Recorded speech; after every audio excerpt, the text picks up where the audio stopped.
Hello everyone. In this video, I'm going to talk about drawing composition, specifically drawings for architectural renderings and perspectives. Although, admittedly, it is pretty similar to any kind of drawing composition you might see in art or photography. Um, I think fundamentally, the overriding concept of composition, it goes towards help understanding the story you're trying to tell about your piece of architecture. Every time you create a drawing, you should be telling a story that is not just in the architectural details themselves. It's not just in the way you render it, but it's how you compose the image, set your elements, foreground, background, all the things we're going to look in this video. Now, one thing I'll say is I recently posted a video about non-photoreal rendering where I showed many examples of drawings and that had a lot of these compositional techniques in it, and I talked a little bit about them. This video is more specifically on those techniques, and I will show other examples. But the point is that these compositional techniques don't really matter what style drawing you're working on. They work for any style of drawing. And so that's what makes them important to go over and go over separately. In the end, though, they have the same goal as a non-photoreal drawing, that is to tell a story about your architecture. So let's get into the drawings. So let's take a look at some drawings here. I actually have several drawings up, most of which them you have seen, and we'll go over point by point of what are some common things you can think about when making good compositions. The first one I want to talk about is pretty straightforward, but I still think it's worth talking about, and that's whether the image is landscape or portrait. Landscape, of course, means it's more horizontal. Portrait means it's more vertical. And actually, for all the examples that I have uh, in the loaded up here today, they're all landscape. And I have seen good renderings done in portrait style, but generally, if all things are equal, landscape is usually more interesting to look at. I think that has to do with the fact that partially that we have two eyes that are side by side, not one on top of each other, so our visual field is more horizontal than it is vertical.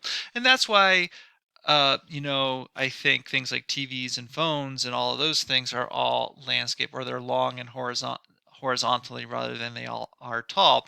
Part of that might just be also cultural. The fact that all of those other devices are landscape makes us feel more comfortable with landscape. And even this computer monitor that you're probably watching this on and that I've created these drawings on, they're all landscape oriented too. So I can get bigger images. It'll take more of the screen if it's done in landscape. So all things being equal, landscape drawings orientation are better than not landscape. That said, there are exceptions to the rules. If you're doing a skyscraper, for example, and it's a tall, skinny building, then not only do you might technically need a portrait drawing that's long and tall to fit the building, but maybe that actually helps tell the story. Like this is a tall structure. So sometimes things aren't equal. That's the way of saying that. Now, just because you have landscape and portrait, you should consider the first few real points I'm going to get into about composition is don't be afraid of cropping your drawing to enhance this. Like when I originally drew this drawing, it was actually taller and I cropped it down to make it more landscape, to make it longer. Perfectly fine. There might be other reasons why you choose to crop things in one direction or another, and they all can work, and they don't all have to be the same size. So this is a pretty long image here, but if I jump over to this one, let me just fit this in a little bit. There we go. If I look at this one is not as long as the other one. It's deeper. It sort of gives more foreground and plays more with the foreground, which is what I wanted to do. Um, but it's still landscaped overall. And for the other ones that we might use in today's demonstrations, we'll see the same thing. They're all landscape in general, although their actual aspect ratio, meaning their length to their widths, varies, and it depends on the drawing that you want to do. And one of the things that artists use when composing drawings, and especially photographers, is something called the rule of thirds. And that's where they say if you break your image vertically and horizontally into three, you can get a really well composed image that has your focus on it. And so I do think about this a little bit when I am drawing and doing final cropping of my images, like where in thirds does this lay out. So let's actually take a look at some of these and see how these play out. So I'm going to jump back to this image, and you can see I put this red grid over top of it. So basically rule of threes, break it vertically into three and break it horizontally into three, basically creates a grid like this. And the thinking is oftentimes thinking about the lines as centering important elements is a good way of thinking about the rules of three. So for example, this isn't perfect, and I rarely am perfect with the rule of three. It's just a guide, or rule of thirds, I should say. It's just a guide how to get there. So we can see this house is almost centered about this rule of three, or third, that third point there. This line becomes the center point vertically of this. And you'll notice also to help with depth, to get this sort of feeling of depth, I wanted to make sure that at least 1/3 of the drawing was completely in the upper background of the image. You can see actually the house sort of almost touches the top right with it right there with the chimney, although it's sort of down lower in that aspect. And of course, oftentimes it can be centering as well, so we can see there's about as much of the house is on the left hand side as is on the right hand side, so the whole house is also centered about that third. So you can think of it, I know it's sort of confusing, you can think of it either way, as thinking about centering on either the in between segments of each of these, like the house overall is, which brings your focus more in when you center, but is less dynamic.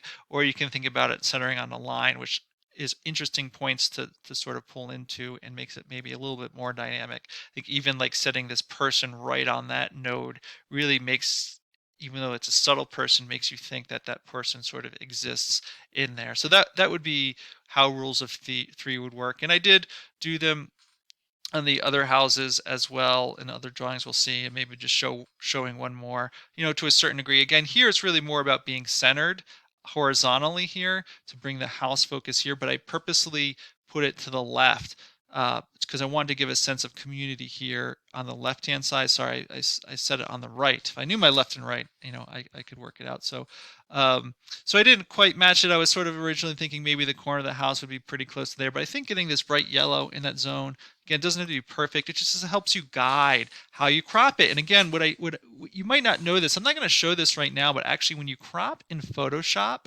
it gives you a 3x3 grid. It's not red, it's sort of a gray color, and that is the rules of third. And there's actually a setting in Photoshop. By default, it's the rules of third because so many people use it. And when you go to crop a final image, usually I'll do some final cropping towards the end, and you can use those gray lines to say, oh yeah, this is on the third point line. This is on one of those lines that's going to make a dynamic drawing, and it helps you crop automatically. Now you can change that setting to other things. I think it's a goal in section 1 and some other ones, but the rule of third is what a lot of people use. And so we can see this is the demonstration of it here. And the next thing I want to talk about is the placement of the horizon line, which you have full control over compositionally too. And I think often comes through when you're finally cropping an image. In other videos, I talk about finding perspectives and photographs and all these things. And when you do that, if you're taking eye level images, which a lot of renderings are, by usually by default, if you're taking a straight camera shot, the horizon line is going to be centered in the image. And a centered horizon line is a nice and balanced image. It gives equal weight to sort of the sky and the ground, and that's all well and good. But usually with architecture, there might be many reasons why you want to change the position of the horizon line. So we can see here the horizon line isn't quite centered. It's a little down lower. And the reason for that is when the horizon line is set down lower, and really I drew this, and so was the way I sort of cropped the image, it gives more precedence to the sky and less detail on the ground, which I think in general for buildings it makes a lot of sense because buildings are taller than people. Again, if a lot of this is an eye level shot, you're going to need to show taller up to have the building, and then you need more than that to even show the sky. And quite often you want to minimize the impact of the ground anyway, because oftentimes in buildings the ground is not well designed. I mean, this one, some landscaping, that's fine, but like if it's a parking lot or even it's just a generic sidewalk or something like that, or street, it's not that interesting. So by lowering the horizon line, you play down that effect. You show less of that foreground element, which is often large because it's just in the foreground and distracting. So lowering the horizon line a little bit, which you can do in a crop if you want, can work well. But it's not always the case either. But I usually find that slightly down from center works well. In this house, actually, the horizon line is actually very low, and that's partly because it's meant to be as if we're sort of walking up a hill to this plateau. And so this building, is sort of set up higher to give that effect, as well as to give more emphasis. The ground itself is dark and not that important again, but to give more emphasis on the background image, uh, which is meant to be the dramatic element. You lower the horizons, and it makes it even more dynamic too, right? And so it's less static than one that's closer to the center, and that was why this is interesting. But sometimes it makes sense to raise the horizon line. I'm going to show you this image where the horizon line is basically the horizon line of the real image. And before well, let me just talk about this from a composition point. When you might have a high horizon line, it's really when you want to show a lot of the site. And you might want to show that in big plans where the site is important. So this is this drawing. This drawing is actually only a piece of the project. It's a huge project, and it's really about a relationship of buildings and sites to cities. And so having a high horizon line allows me to show those connections, allows me to show a lot of the site. And so if that's your goal, having a high horizon makes sense. So I do want to, again, just jump back because I usually don't show this image in any of my videos. So I want to talk about that just for a brief minute. I had a hand in making this drawing. I actually did it as a part of the company WRT, which is an architecture, urban design, and landscaping firm. This was a long time ago now, more than 10 years ago. We were working with a client to envision a 7-mile stretch of the Philadelphia waterfront, taking it from sort of post-industrial land and highway into a fabric for the city. And so at the time, and the city of Philadelphia is still growing. Center City is right here. You can see it right there. But there was this waterfront that, from history, was old and run down, and the city needed to grow. And this was a place right next to the core of the city that has potential for development. So this was like we're visioning 100 years out. It was a great project to work on personally, which is why I'm spending time talking about it. I worked on sort of all the perspectives. I really sort of got the basis ideas together of how we're going to do it and work with a large team. That said, none of the drawings I did completely. We had lots of specialties on the project: landscape architects, planners, urban designers. But I sort of was involved in sort of really making this all happen. And there's some great drawings. This is just one of the set. I want to say, like, just some of the fun stories from this in terms of drawing. We had some AutoCAD plans of the whole 7 miles, and my boss comes into me one day and he's like, "Oh, the client's going to be here." And I think it was something ridiculous, like 2 hours, and he wants to see some preliminary SketchUp modeling stuff, and we're going to talk about what the final renderings are going to be. And obviously, this project took a long time to finalize. This was way at the beginning, and um, I was like, 2 hours? Okay. So I actually pulled the AutoCAD, very roughly made donuts for blocks, and just randomly pulled up some towers where I thought maybe some towers would be. And I modeled this whole stretch in 2 hours. I put it over a satellite image or something, and we went and met with the client. And we did two things in that meeting. The meeting wasn't very long. The first thing we did was we found approximately 10 perspectives that would be in the final presentation. And the client was like, "Yeah, I like this one, let's show this," or "I like this one, let's show this." Some of them were aerials like this, some of them were street level, some of them were even from the water level, and we used the SketchUp to define that. And then we went over like certain drawing styles of how we wanted the final renderings to look. We did some precedent, we looked at precedents and so on and so forth.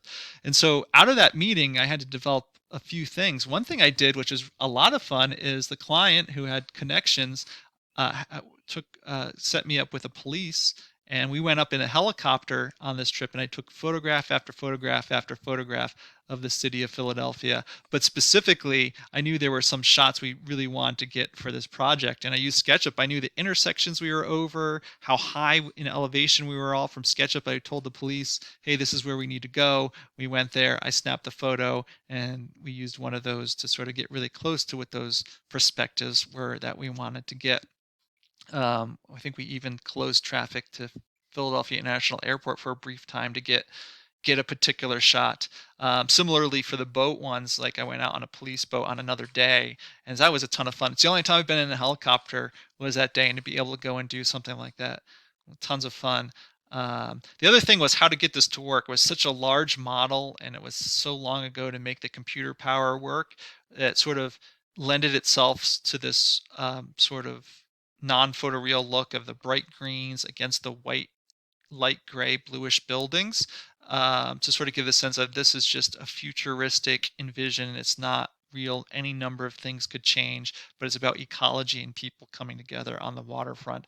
And so there were some tricks we used with components, and we just really had to push our computers a lot to make it work. But in the end, it wasn't so bad. So I came up with a technique of all these blocks, and we can put it together rather quickly and make it manageable on our computers. And I think it came out well. But compositionally, there's other interesting things besides the horizon line, which is why I wanted to sort of pull this up as well. But I do want to tell the story of that drawing, and where it came from, as we go. The other thing to think about as you're thinking about cropping and how to do your edges of your work is that the edges themselves don't need to be perfectly clean. Now, in this one, it is, right? The drawing is just the perfect rectangle, but you can see in many of the other drawings I have that it's not. So, for example, if I come over to here, this one was really tricky to do. I have some hard traditional edges on here and here, but I really wanted to break down the foreground, and that was for a variety of reasons. One is the foreground wasn't particularly interesting, and so over rendering it was going to be problematic. But I wanted to show that it sort of had an extent that sort of had this connection, going through. And so I just sort of found that like breaking down this front edge sort of allowed it to bleed off the page and give the sense that the street that's happening here is connecting without getting into too much detail that made it too boring. So I really broke down that edge and made it very sort of uh, non-regular. The tricky part came over here on the right hand side, um, where I had all this non-regular, this all non-regular stuff up here and sort of came out here. But how do I make a transition to the stuff that was more regular? And the best thing I could do was just come up with sort of having that white space over here. So I have a clean edge that sort of came out that way. And I think it does work.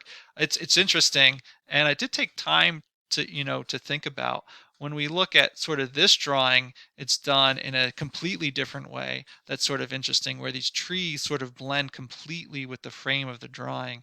Um, and the tree shape is the frame purposely thought out there, and the frame comes up here as well, right? So breaking down that frame, the edge of what's rendered and what it isn't in a certain way. And again, that's meant to be like, oh, there's trees, there's landscaping here. It goes on forever. Breaking down that edge, I think it really does give the sense of like this sort of, imagine this is continuing behind you.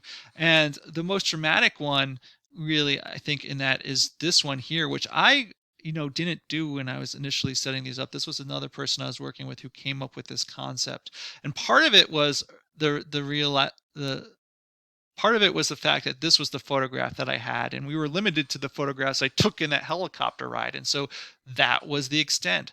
But when you start to render and start to come with your final plan, it's like, well, really, we want to show the stuff that's happening out here as well.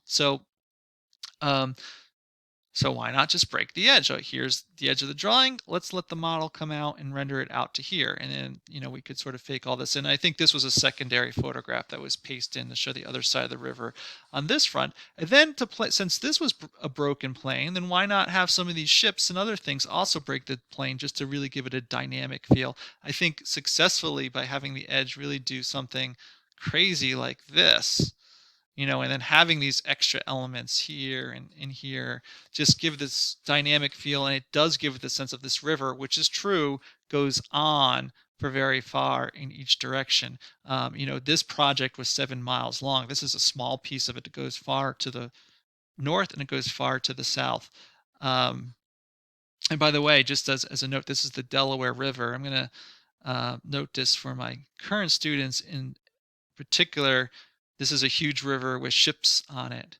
It's actually the same river that's right down outside our campus, which we can practically leap over. Um, Way north of Philadelphia here. So that's sort of an interesting note how rivers change as well.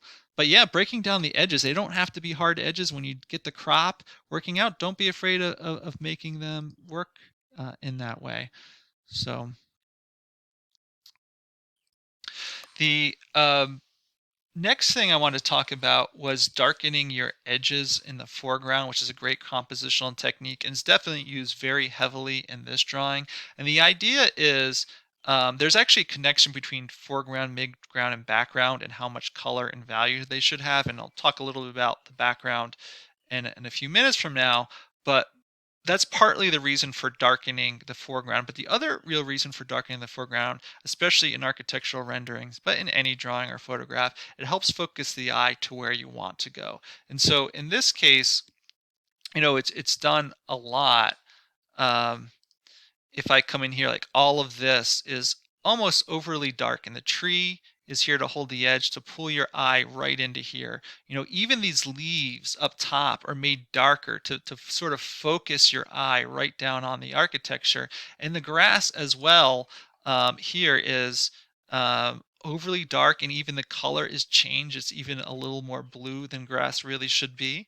But all of that is the edge. And I could make the argument too that this tree trunk sort of is as well. And so when I sort of highlight the areas that are dark, you see what is left is not much more than the building itself, and that's why it sort of draws your eye right into it. And I think it was very important. The reason why I had to go so dark on this image is partly because the building itself is dark. It has dark woods. It has some black steel on it and other such things. So we really need to make it intense.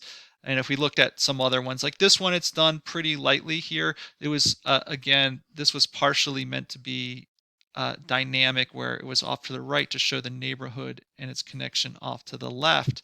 But to make that happen, um, let's see. There we go. Let me get this paintbrush on here.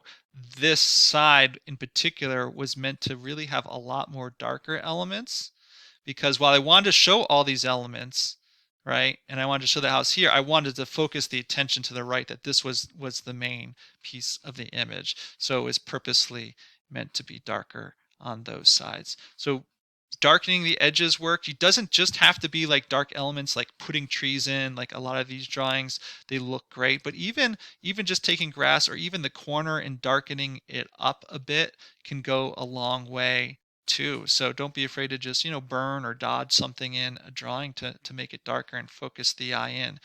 A really great compositional technique.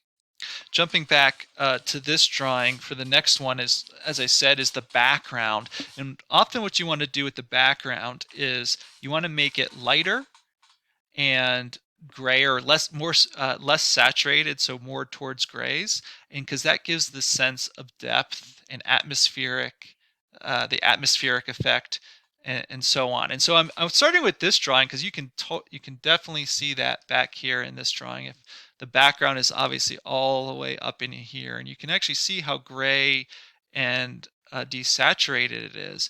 Now, this was based on a real photograph. Now, there were some enhancements to this, like actually that's the Comcast tower right there. You can hardly see now they colored over it. That was in under construction when we started the project and I took these photographs. So that's like all photoshopped in, and I think we played with the sky and changing that as well. But nonetheless, a lot of this is the real photograph. You can see if I sort of remove the background fade here that it does get lighter and more gray as you go back. But you can do that in your own drawings, and you have to be cognizant of that, because I often find when you're using anything in color, it's like, oh, I know the sky is blue, let me make it blue. And of course, it doesn't always have to be blue. Or I know trees are green, well, they don't necessarily have to be green for any variety of reasons. And I go into lots of details about that in color and other things, and we see it in these images. But I think the same is true with the background. You have to think, you know what, I need to, if I'm collaging this together, if I'm painting it or creating it myself, I'm going to have to add that effect in by graying it out. And so we can see we've got this sort of primary street here,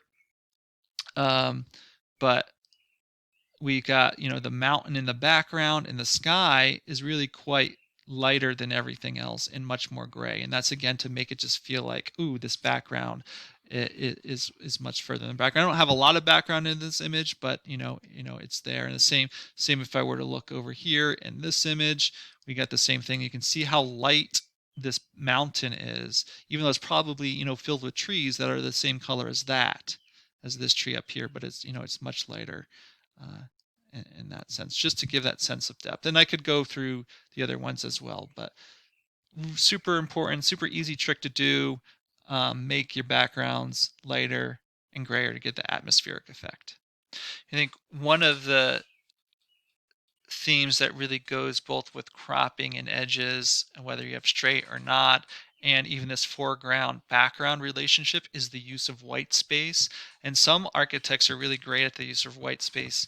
Again, like I think Frank Lloyd Wright's office's renderings were amazing at using white space. I had to do this project when I was a student of architecture. We had to do a forgery by hand of a hand drawing of an architect. And I did this one by Frank Lloyd Wright. I forget the name of the building, but it was sort of up on this mountain, and I'm starting to draw, and it's up on this mountain peak, and I'm starting to like, it's on trace, and so there's a color to everything because it was like this buff color trace, and I'm starting to like try to put color pencil, find the color pencil for this mountain, and I eventually realized, oh, there's actually no color on it at all. And I had to erase what I was doing, and it was like, wow, I didn't even really realize that there was no color, that the white space, or in this case, buff colored trace space, actually added to the drawing. It itself was a color. And so I think playing with white space can be very powerful. In all honesty, the drawings I have here, I don't have great examples of it. Yeah, when we see here, we talked about breaking down the edges, that automatically made this white space, but that's sort of, it's not quite the same thing. It does work and it is important to it, but it's not really using the white space as a part of the image itself.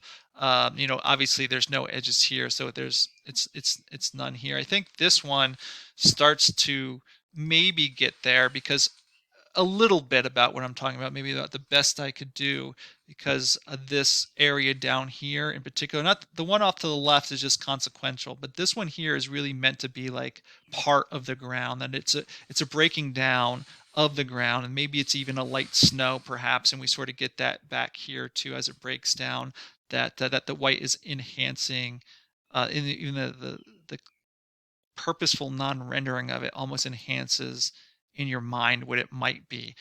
I'm not saying it's doing it great, because again, I'm not sure. I'm definitely not as good as someone like Frank Lloyd Wright on this stuff. But I think thinking about it and not being afraid to not put anything down at all can be important. Arguably here too on this guy, um, sort of the same thing. This is more about framing, and framing is also very important compositionally. Like this literally has a frame, which is all of here, and it breaks down. So frame's important. It can be a literal frame, or it can a frame could be more like this, where this tree by darkening in the foreground creates a frame. As in the foreground concept.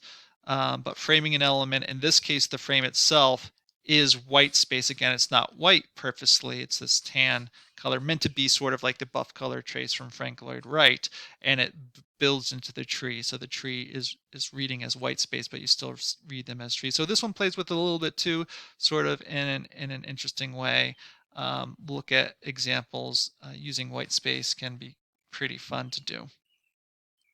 Now, another thing to think about sort of compositionally as you're building things is color. And so you can use real colors, you can use stylized colors. I mean, I do a lot of non-photoreal rendering, so to a certain degree, my colors tend to be stylized for the most part. This one, they tend to be more real in color, at least for the architecture. But obviously, the yellows are a little more intense to give you that sort of dramatic feel. The grasses sort of changed in color and value to help blend the eye in and focus towards the architecture. But in the other ones, we can really see the color is used strategically to help tell those stories. So again, if we come to here, the background image is generally it's real color in the background as it fades towards the back. But in the midground, we two interesting things that are happening color wise. One is the greens are a bit more intense. That's really highlight this connection. Often when you think cities, you aren't as thinking the greenery anyway. So it's helped telling the story like ecology is equally as important. And at the same time, the buildings are under rendered. In this white value to say they look a little more futuristic. They also look like, hey, this is just a long-term plan. There's nothing real here. And so that goes using a stylized undervalue here tells that story about the buildings using over stylized brightness of color tells the idea of the importance of the landscape in this drawing. This color too, one of the fun things I had with this is for the most part there's only a couple colors in here. There's not a lot, and that's partly because I love fall colors, especially around here. It's not just the yellows and oranges, but there's really interesting colors in terms of purples and blues and greens on that end that I wanted to use. And so it's really this balance between blues and orange tones, or yellowish orange to bluish purplish tones in here. There's a little bit of green to highlight some landscaping, but nothing is the real color, right? And that's all going to tell the story about the time and bring your focus to certain things. Obviously, making the windows very bright also goes towards helping draw your eye in. So that's another thing that can be done to really tell the story. So there, like your eye goes boom right there because it's bright compared to the rest of the colors. So colors and stylizing colors super important for composition. I mean, even this one I could say, the sky is played off of the building itself, sort of yellow and blue as being contrasting colors to really give it a dramatic effect. So don't be afraid to stylize colors compositionally, or even use yellow or tan for paper instead of white. All those things are up for grabs. Now, when you're working with composition, you might also use the same principles that you use with design, which I have other videos posted about. Those are when I say those are basic principles like symmetry, balance, rhythm, harmony, hierarchy, all of those things that I have other videos more specifically about and define in those videos, because I often use them in design. They also work towards making a great drawing. And I think the most important ones really that people talk about balance in a drawing, and let's say rhythm. And I think this is a good example of both. And I always say how balance really comes down to symmetry or reflection symmetry. The difference between symmetry, it sort of holds you very, using that word, it holds you very tight on having to make it perfectly symmetrical, and balance allows a lot more freedom, so things don't have to be exactly balanced, symmetrical to be balanced, but that's basically it. So if we are sort of working at this drawing, from a perspective, this tree here really is meant to be balanced by that tree here, even though they're different sizes, but they're placed sort of on an angle. And the house is centered, right? So there is a center line right here, right through that sort of solid element, just to give it's a very balanced drawing in that way. And at the same time, I would argue there is a lot of rhythm and texture in this as well. So all these squigglies that happen down here, they're sort of similar things repeating to themselves. And then in the background, it's these horizontal lines that are drawn in the trees and in the mountains and everything else that just give a rhythm to this drawing as well. And that's all through the textures and all these extra elements of the house. And there's also texture, which I think texture comes down to things happening at different scales. There's large fields of color. There's also lots of detail happening in all these things. So texture is another important one, just as out of basic principles, right? So this drawing, I think, shows those basic principles pretty well. Again, if we're looking at this drawing, I could make the argument that like this tree over here starts to balance out this tree on this side. Really, arguably, this tree here and this tree here are the things that balance out and center. They sort of create create the balance point about the center of the house, which is right here. So you see that. And then the reality is this tree and this tree create a balance for the neighbor's house right there. And you can see how the peaks of the houses are almost coming on those balance points. So even though holistically this drawing is playing off of the dynamics that the main focus is off to the right, each piece, the left and the right, are balanced in of themselves about these points of symmetry. Again, rhythm and texture are all in there, and all the leaves. The leaves and the sky and all these things can often be dropped in computer renderings. They sort of leave out those details, so we put it back in. There's also overall the whole drawing. There is a bunch of texture uh, to just add richness to it. You can see like down in here and in the sky and all those other places. Same thing here, just really quickly. It's the building is pretty much centered in this case. So the building is balanced this way. We looked at it with rules of three as well. It's close. The center point of the drawing is close to the roof of this house. So it's a little unbalanced top and bottom to give priority to the background, but left and right, it's pretty well balanced. Again, what was purposely made dark, like this tree, is really balanced by that tree as well to sort of focus your eye right in there. And then overall, again, from a textural point of view, there's some filters. I think there's some noise added to this just to add some detail, and all the work of the leaves, both in the foreground and background, the materials and all of that, to add like the rhythm that's happening in these panels adds to the whole thing. So balance, rhythm, texture, all those things that I've gone over in other places are equally as important, and you can take control of your own drawing to add those in, as you need to. And the last thing I'll talk about, sort of from a compositional thing, sort of related to some other videos, but really you can build in some sort of hidden geometries that help focus the eye, help make the drawing really interesting. I don't do it a lot. It's not something that's done terribly a lot, I don't think, in architectural renderings, but in some other graphic arts and photography, it might be. And it's like using the alignment of certain elements in your drawing to unify the drawing. And again, I don't do a lot. I do think it happens a little bit in here. So, for example, if I were to draw a straight line sort of at the most dynamic angle that's in this project, which is along the roof line, you can see it actually links up the placement of the two trees. And so these are framing elements, as I talked about earlier for the project, and I called them balanced, but part of the reason why they're balanced is because they exist on this line, right? So if they didn't exist on this line, they probably wouldn't have felt as balanced. And so there I used it a little bit in this drawing. I think if you look maybe at a drawing like this, there is a little bit of thought given to it as well, because really it's a play off of horizontals. Like this building is low. Um, Let me use a thicker line stroke here so we can see it. Let's see. I gotta go to this paintbrush here. Sorry. There we go. That's what I'm trying to do. Nice thick line. We got the horizontal there. It's played off the horizontal of the stone wall as well, but that's really played in concert to what is the verticals of the trees, right? So that's the other thing that's in this drawing, is these vertical trees throughout the whole thing, and the two are playing off of each other, right? Actually, and so it sets up this sort of interesting geometry that I think people feel when they look at it, although you sort of really have to look to point it out. And I just do it a little bit, but you might think those things, especially if there is really dramatic geometry in your architecture, that it points to things happening on either sides, like, this one begins to do very preliminarily.